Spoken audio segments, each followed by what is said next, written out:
এটা বুঝতে পারবো। পেয়ারা গাছ অনেকটাই উঁচু ছিল, যার কারণে বাঁশ নিয়ে চলে গেলাম পেয়ারা পাড়তে, কারণ নিজের কাছে পেয়ারা পাড়তে অনেকটাই ভালো লাগে। আর সবচেয়ে বড় কথা, পেয়ারাগুলো পাখি খেয়ে নিচ্ছিল। এত ঝাঁকাঝাঁকি মনে হয় বরুই গাছে করা হয়।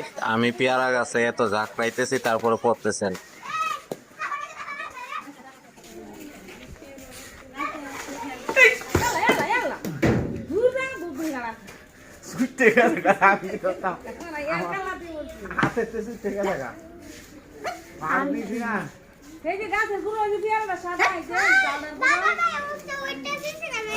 আমাদের সাথে লাকিও ছিল। লাকি তার ব্যাগ নিয়ে চলে গেছিল পেয়ারা নিতে, কারণ সর্বপ্রথম পেয়ারাটাই সে আক্রমণ করছিল। এখন ব্যাগের ভিতরে পেয়ারা পড়তেই সে ব্যাগ রাইখে দৌড় দিছে। সে খুব ভয় পাইছে তার উপরে যাবার পরে, এর জন্য সে সতর্ক সহিত দূরে দাঁড়ায় রয়েছে।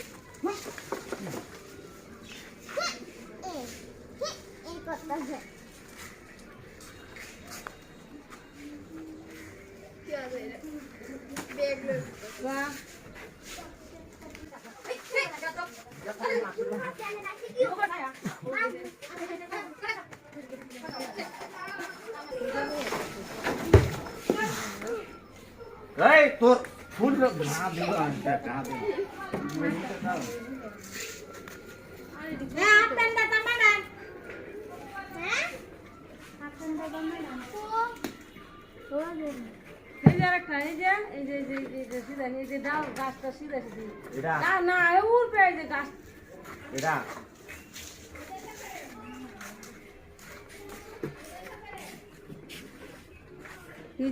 এই যে শুরু ফিয়ারটা এই যে ডালটার মধ্যে বাজ গেছে গাছে।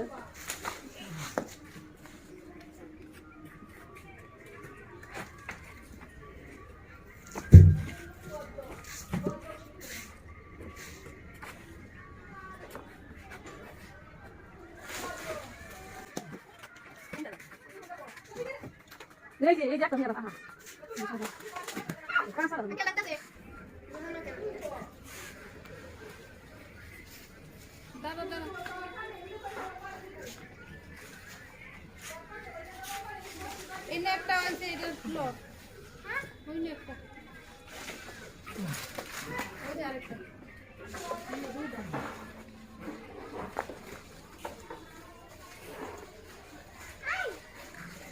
কিছু কতটা তুললো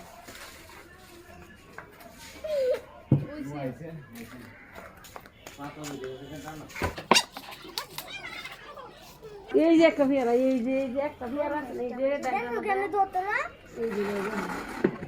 বুটকে পারি দাও পারু আমি লাগতো বুটকে পারি দাও এই যে এটা বুটকে পারবো ওরে বাপ রে বাপ, কত বড় পেয়ারা! হাত দে ভাই।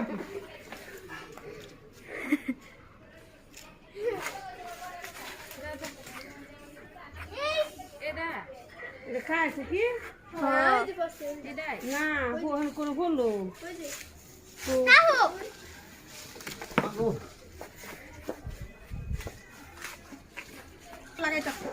না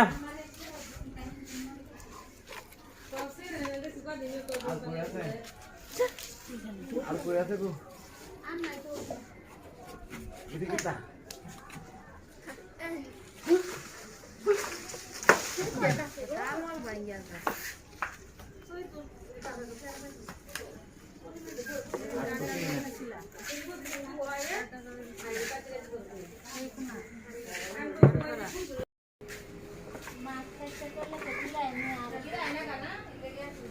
ওই পাশে আরো একটা বসছে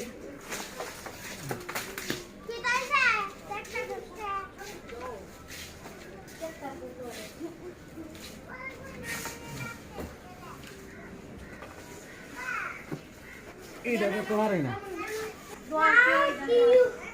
ওই যে উপরে দিল একদম ওই যে উপরে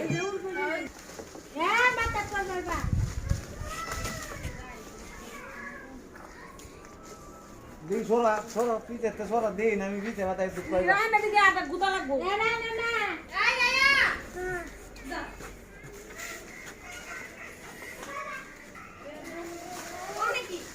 কাছে তো বুঝতে পারো না